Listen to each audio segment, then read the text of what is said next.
जय मां सरस्वती शिवानी। जय मां सरस्वती पिताश्री। अद्य वयं किं कुर्मः? अद्य किं वदामः वयम्? अद्य अहं श्री सरस्वती स्तोत्रं वदामः। अस्तु, समीचीनं। भवती प्रारम्भ करोति वा अहं प्रारम्भ कुर्मः? अहम्। अस्तु अस्तु, प्रारम्भ करोतु।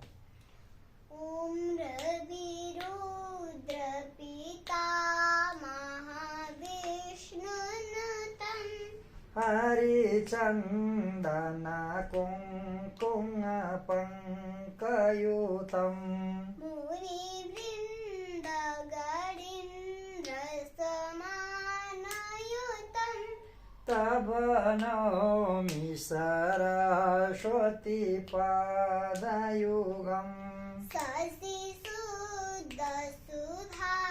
हिमधामयुतं शरदं वरबिम्बशमानकरम् बहुरात्मनोहरकान्तिनुतं हरकान्तियुतं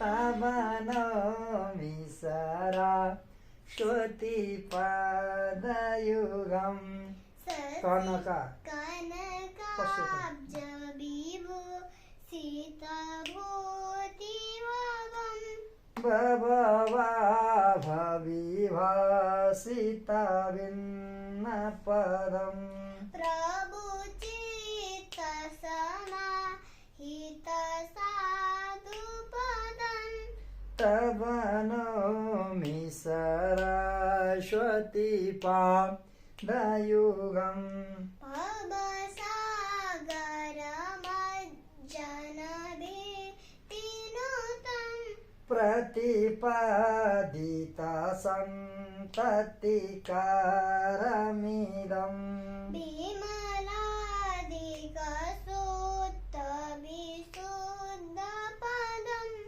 तव नौमि सरस्वती पादयुगम् मतिहीनजनाश्रयपागमिदं सकलगमभासितभिन्नपदम् परिपूरितविश्वमनेकभवं तव नौमि सरस्वती पादयुगम् सुरमौलिमणे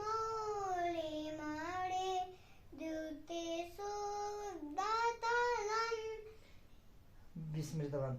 परिपूर्णमनोरथधामनिधं परमार्थ रविवेकनिधिं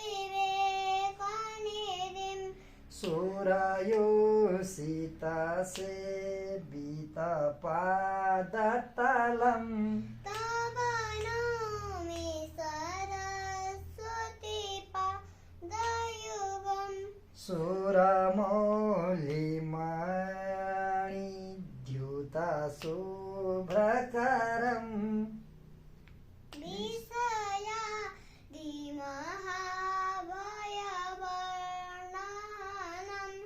निजकान्तिविलेपितचन्द्रशिवम् तव नौमि सरस्वती पादयुगं गुणनैककुलस्थितिभीतिपदम्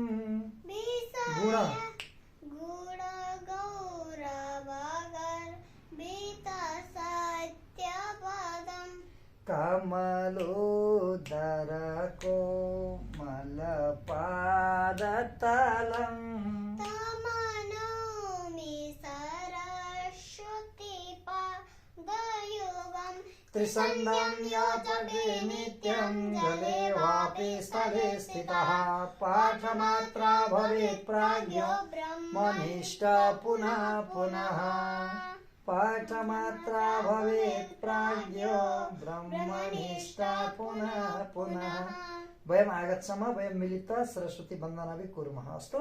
अस्तु। ॐ शुक्लां ब्रह्मविचारसार परमाद्यं जगद्व्यापिनीं वीणापुस्तकधारिणीम् अभयदां जाड्यन्तकारापहाम् अस्ते स्फटिकमालिकां निवदतीं पद्मासने संस्थितां वन्दे तां परमेश्वरीं भगवतीं बुद्धिप्रदां शारदां या कौन्देन्दु तुषारहारधवला या शुभ्रवस्त्रावृता या वीणाभरदण्डमण्डितकरा या श्वेतपद्मासना या ब्रह्माच्युतशङ्करप्रभृतिभिर्देवैः सदा वन्दिता सा मां पातु सरस्वती भगवती निःशेषजाड्यापहां। पुस्तकवासिन्यै श्री सरस्वत्यै नमः। धन्यवादः शिवानी। धन्यवादः प्रीताश्री। सर्वे जनानां नमस्कारः, नमो नमः। वीडियो कथम् अस्ति भवती वदतु। वीडियो कथम् अस्ति भवत्याः प्रकृतियां कुर्वन्तु। प्रतिक्रियाः ददातु। भिडियो कस्तो लागेको छ हजुर सबैजनाले प्रतिक्रिया दिनुहोला। राम्रो लाग्यो भने लाइक शेयर सब्सक्राइब पनि गर्न नबिर्सनु होला। धन्यवाद। राधे राधे।